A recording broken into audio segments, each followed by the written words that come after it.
please, and turn with me to John chapter 1, and notice the expression in both verse 14 and then what follows in verse 16 and 17 that's being emphasized again, full of grace and truth.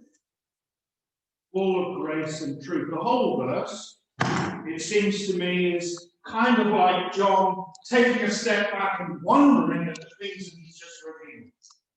He is describing very differently to Luke and Matthew the account of Christ's birth.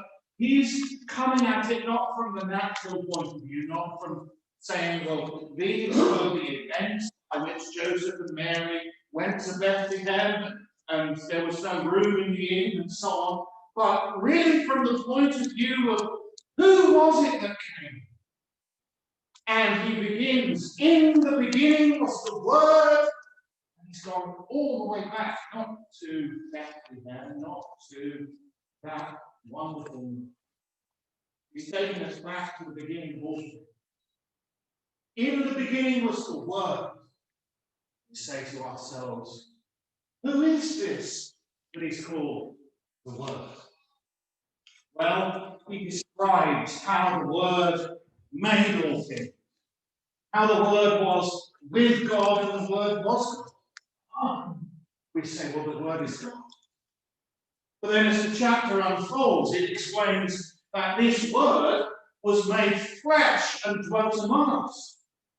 And so verse 14 kind of summarizes this, and really we come to that clear understanding that this one that is called the Word is Jesus Christ. And it says, and the Word was made flesh, dwelt among us, and we beheld his glory, the glory as of the only begotten of the Father. So what it is saying is that when Jesus came down from heaven to the earth, as God he came, so literally he was God with us, Emmanuel, meaning God with us, so that we had among us, having been God forever, of course, but becoming man, we had one among us that came to reveal God to us. So verse 18 ends this passage. No man has seen God, but the only begotten is come down. Yes, revealed. So here is a wonderful thing. Now notice how it says, we beheld his glory. What glory? The glory of his power. Nobody could deny that Jesus was full of power.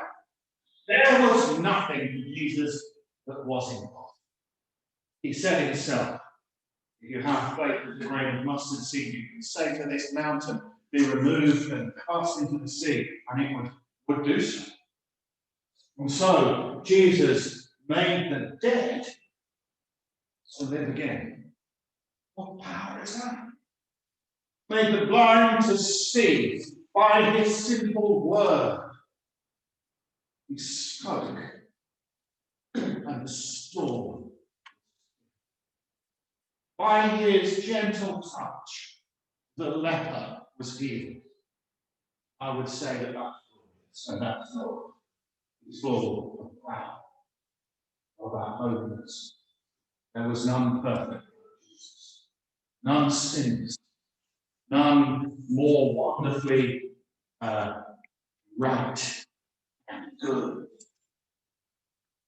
We know that as he came forth, he dealt with men. He dealt with enemies. Those who tried to trip him up and instead, those who secretly hated him. Wasn't a secret to him. He could see into their hearts and in their thoughts. But when John wants to describe his glory, he doesn't mention his justice, his knowledge, his wisdom, his power, his holiness. He doesn't mention those things, even though those things are most certainly seen in him. He says, we beheld his glory, full grace, truth. I want us to think tonight about the glory of God grace. We're thinking, on a Sunday evening, we're thinking about the true wonders of Christmas. And next week, we're going to think in the morning and the evening about this theme as well. And the true wonder of Christmas, but not just the practical things, but that God came to bring to us grace and freedom. And so we're thinking about the glory of God, seeing grace and freedom.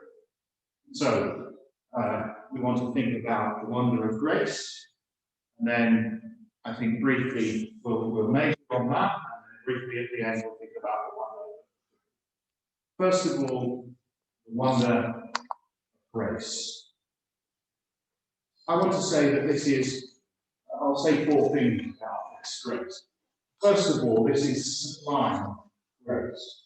In other words, what I mean by that is, it isn't the kind of grace that you would or I would show. Grace, if we define it, if we get to understand, well, what is grace? Grace literally is to bless someone, to show them faith. And if you wanted to explain it, it would be to be kind, it would be to be good, and to be loving towards someone. If you are showing someone favour, you are being kind to them, you're being good to them, you're being loving to them, you're showing them grace. Yeah, that doesn't really cut it. That doesn't really get to the root of what grace is. Even though, if you wanted to be technical about it, you would say, well, it's God's favour. It's God's kindness, goodness, and love. But yet, I don't think that's enough. And in order for me to illustrate that, let me put it this way. If you were kind and good and loving to a family member, then you might say, well, not everyone is good and loving to their family members. There's plenty of husbands who are not kind and good and loving to their wives, and there's possibly plenty of wives who are not kind and good and loving to their husbands, parents to their children, and children to their parents, and brothers to their sisters, and sisters to their brothers. So you might say, well, that's nice. Isn't that more in terms of duty? Isn't that something that you should really expect?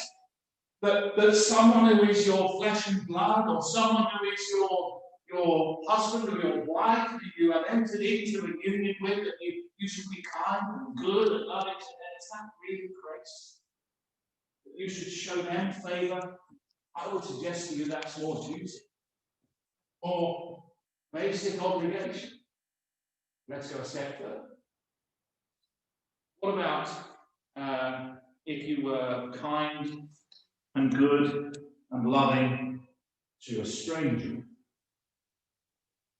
to someone you don't know, never met before, perhaps someone who you're never going to meet again? You might say, well, that's great. It's certainly commendable.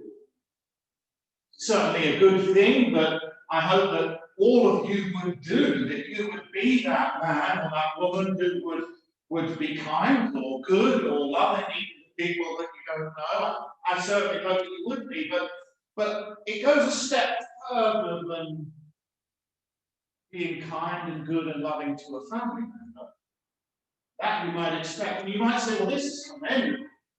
This is worthy to be praised, whereas the other is to be expected. That isn't really getting at what the Bible is describing as grace. Then the step further that I want to go is this. Suppose you found someone who was to you an enemy, who had wronged you, stolen from you, or hurt you, or been unkind to you, or been rude to you, or in some way offended you. Suppose that you encountered such a person, and I dare say that you've all encountered such. And then you were kind, good, and loving to them. That's grace. Grace has a quality about it. Yes, it's the favour of God. But he has something about it that is totally undeserved, unearned, unmerited. In other words, before God, we don't deserve his kindness, his goodness, and his love. And yet he shows it, and we might think of that on the basic level of, well, that's just right thing for him to do, as you would to a family, or on the more significant level of, well, that's commendable because we're strangers to him, but actually, we're not, we're enemies. Christ is Lord, we've sinned against him, we've rebelled and got our own way. This is the right way, this is God's way, but we've all chosen our own path, gone our own way, done our own thing, and yet he still reaches down in kindness, love, goodness to us. That is grace. And I say sublime grace because it's not the kind of grace that is commonplace, ordinary grace. It is up there. It's like John Newton said, it's amazing. He wrote that wonderful old hymn because he knew what he had been. And he knew how kind God was. So he just one day sat and said, amazing grace, how sweet the sound. I once was lost. Sees that God endowing kindness, goodness, and love, though he was such a filthy, sinful, rebellious person. It's sublime grace. The second thing I want to say about it is its sufficient grace. What's so amazing, what's so wonderful about it? Well, notice the phrase, it says, full, that's important, full of grace and truth. We have, like I suppose many of us have, had a vessel of some kind, a cup, a glass, a jug, and you've overfilled it, and it's spilled over the top. That is really full. You can't get another drop. And then concerning Christ. Well, surely this, that Christ has grace in abundance. That is to say, he's full of grace. He isn't just, of course, gracious to some select people, and says, well, I will be gracious to these Jews. I will be gracious to this group of men, or some other.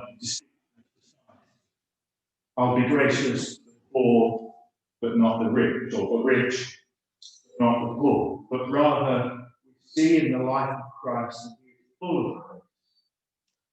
That whoever he encounters, he meets with Jews, obviously, he meets with Greeks, he meets with strangers, he meets with widows, he meets with those who have lived wild and sinful lives, he meets with those possessed with devils, he meets all that might be found in any cosmopolitan, any varied society. He certainly meets with rich people, and he meets with very poor people, the beggar by the side of the road. He meets with older people, elderly people. He meets with young people. Children are brought to him. He meets with sad people, a widow whose son had just died. He meets with all kinds of people, hungry. They follow him all day, and they're hungry. And on every occasion, and in every instance, and to every man, woman, and child included, he shows grace. He deals with them in goodness, kindness, and love. To all men, he's full of grace. That means it is sufficient. Third thing I want to say about it is that it is supplied when you fill up a vessel. You put it up to pour it out. Notice in verse 16, he says, of his fullness have all we received, and grace for grace, or grace upon grace upon grace. And the description there, this fullness that's in Jesus Christ, so verse 14, we beheld his glory, glory as the only begotten of the Father, full of grace. And then he goes on and says, of that fullness we've all received grace upon grace. And that is supplied. It's not grace twice. An endless, bountiful supply, sufficient supply of grace. Grace to cover all my sin.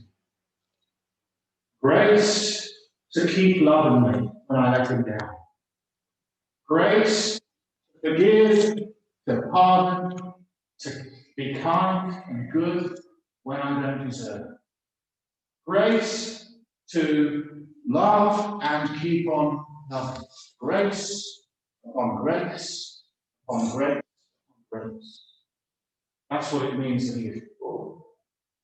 Grace. It is supplied. It is poured out into the hearts and the lives of those who come to him, trust in him, and know him. If you have a trial and a difficulty and go through a painful experience and are being tested and it is hard, what does God say to you? He says, my grace is sufficient. I have poured out grace into your life. I have been good, I have been kind, and I have been loving. What makes you think that's changed? That's what the devil wants you to think, it's changed. God has given up on me. I've just let him down one too many times. I'm just no use. That's what the devil wants, is you to get your eyes off the one who is full up of grace. Totally full. And even by giving you grace, he doesn't diminish his grace at all. If you've got a jug of water and you started pouring out, we imagine it's like that with our God.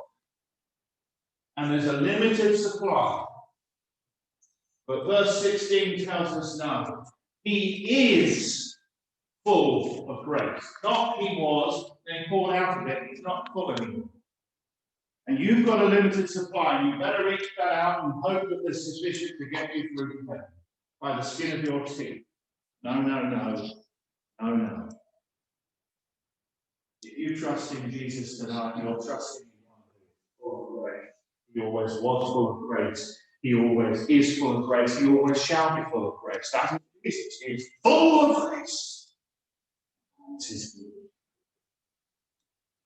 That's the glory of God. Not like us, is it? We have a limit. We have a point beyond which our patience is exhausted. Our grace is finished. It's done. We're like the jug, empty out of it. And yeah, we can be great. Yeah, we can be good, we can be loving. But don't go too far. But that isn't Jesus. And therefore, that isn't God. Undeserved, undiminished, unrivaled grace. And then one more about this wonderful grace. It is not just supply, but it's saving grace. That's what's so amazing about it. Verse 17 tells us the law was given by Moses, but grace and truth. The law by which every man was terrified. They trembled, they were afraid. God spoke, and they heard his voice. And it says, thou shalt not have any other gods before me, and it goes on, doesn't it? Remember the Sabbath day to keep it holy. Thou shalt not lie, bear false witness. Thou shalt not covet. Thou shalt not commit adultery. All those things. And the law came by Moses with great power, authority, with fire and brimstone, the mountains shaking and trembling and falling down, because God is holy. And this is what God requires of us. This is his moral standard. This is how he expects us to live. To love the Lord our God with our heart and soul and strength, and love our neighbour as ourselves. The law came by Moses, and it was written with God's own finger. This is what God requires, and it's written on your heart by your conscience, so that when you do that which is good and commendable and right, you feel good. You feel good because your conscience tells you this is the right thing to do. And then when you do that which is sinful and wicked and wrong, you feel bad because you've broken God's law. The law of God came by Moses.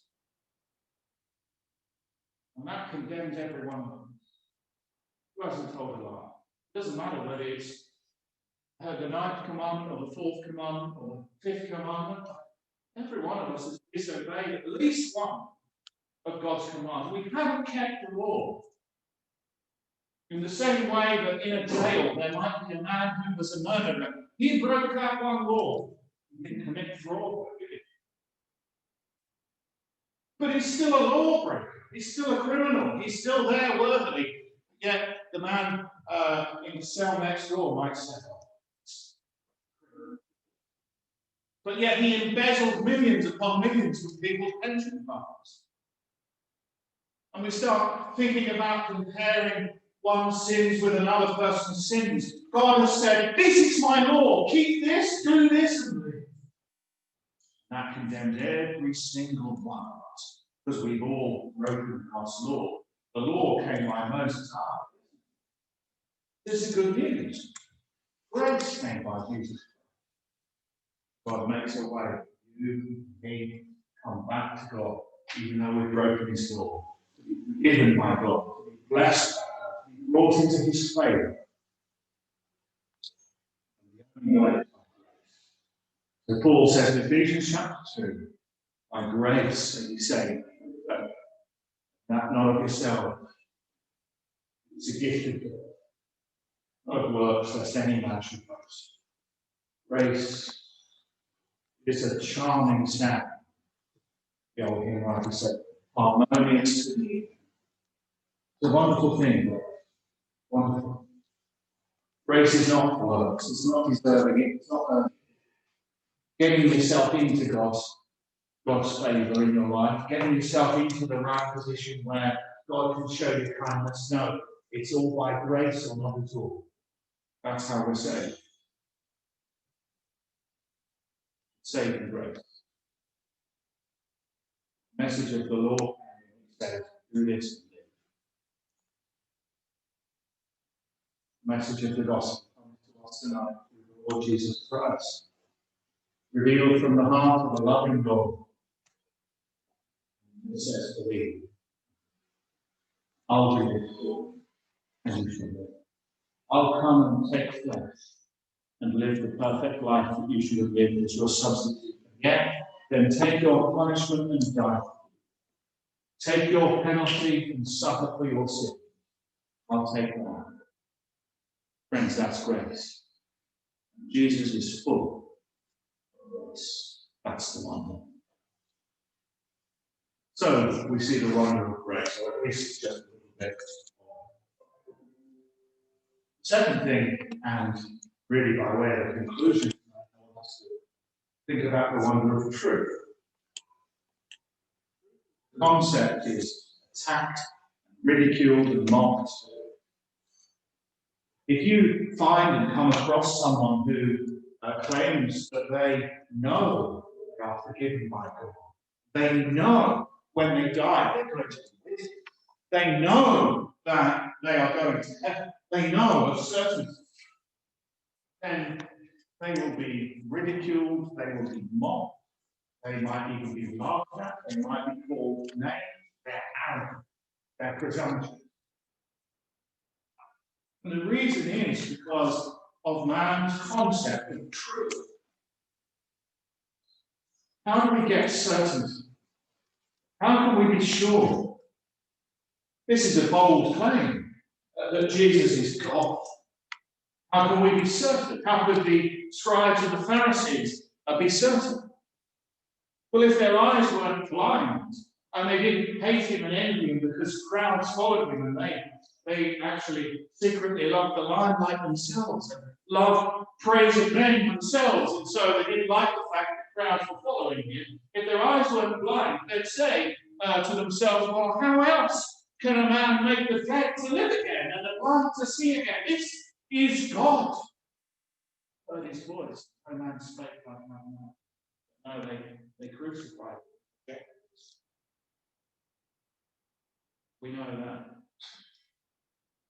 that today, naturally speaking, we're all blinded by our sinfulness and our selfishness, like those scribes and Pharisees. What we think, well, God is like me. But God isn't like me. We think, well, God thinks like me. God tells us in the Bible, in Isaiah, he doesn't think. He's altogether different. And so, discovering God by ourselves, with our own intelligence and our own understanding, particularly where our own hearts are born selfish and sinful, is impossible. That does not mean that you cannot have certainty. You cannot be sure.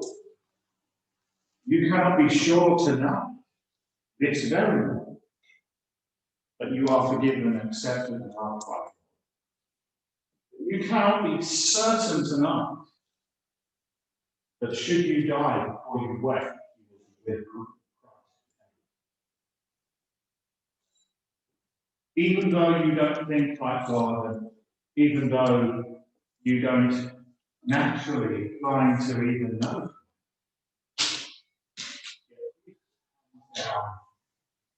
is full. In other words, let me put it this way: if man's great need, his greatest need is forgiveness, to come to a holy God, that's dealt with in grace. But also, man's greatest need is understanding his life. We are blind, we are ignorant, we don't know. How can we know God? Can we go up into heaven and discover him that way? No. So we come down to verse 18. No man has seen God. You haven't gone up into heaven. There have been one or two throughout history that claim that. But no. Jesus, the only begotten, who is in the bosom of the Father, has come down to reveal. And that's the one with truth. Jesus has come to give certainty to the simple, the finite, and limited. Now, our understanding is weaker. But Jesus has come to pour out certainty, to give you the yea and amen, to give you the assurance, the knowledge of God, and of acceptance, forgiveness, and redemption.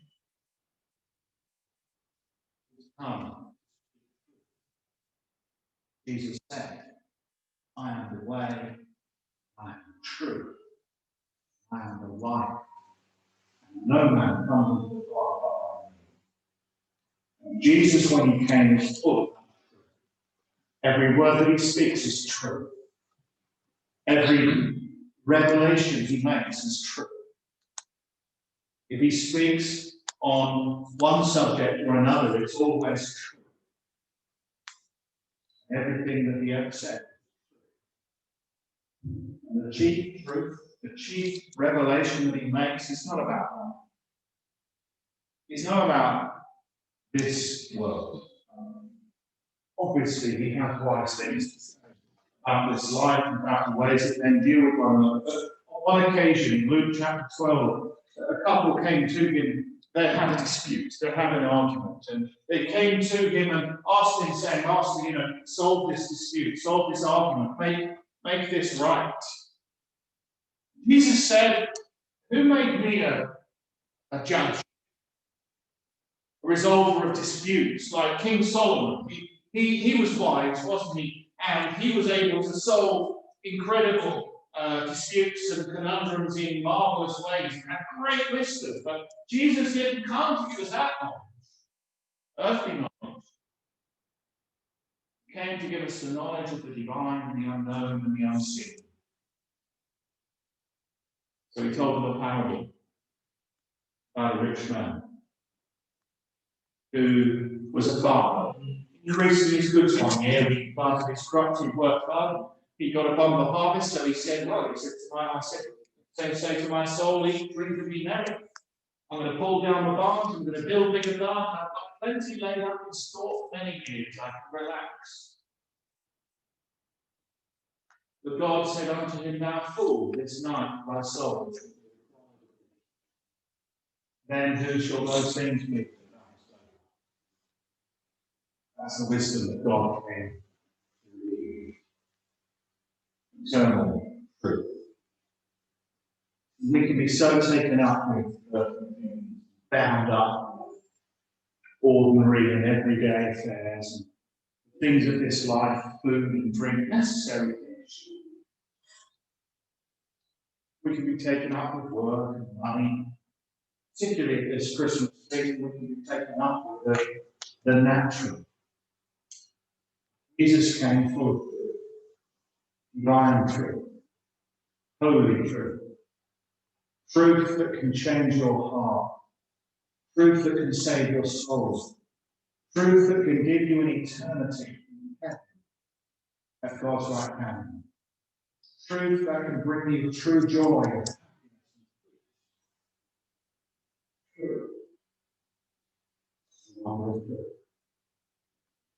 If you have Jesus, if you know Jesus, it's a wonderful thing. I point out to you as I conclude tonight, a verse that we read that flows into this passage. It says in verse 11, he came unto his own, and his own received him not. It's speaking of the Jews, how they rejected him, largely. But then notice verse 12. But as many as received him, to them gave he power to become the sons of God, even to them that believe on his. It's describing Jesus as a gift, full of grace, full of fruit. Like any gift you have to receive. I remember hearing a story of a gentleman who got to Boxing Day, lying in his chair by the tree, his armchair. He was just relaxing and he was dangling his arms over the edge and he felt a present. And he had got lost under the needles and the wrapping paper. There was a present there that was unopened. And he picked it up and gave it a shake and he thought, I remember, I know what that is. Has his name. I know what it is. He tells how they were of no use until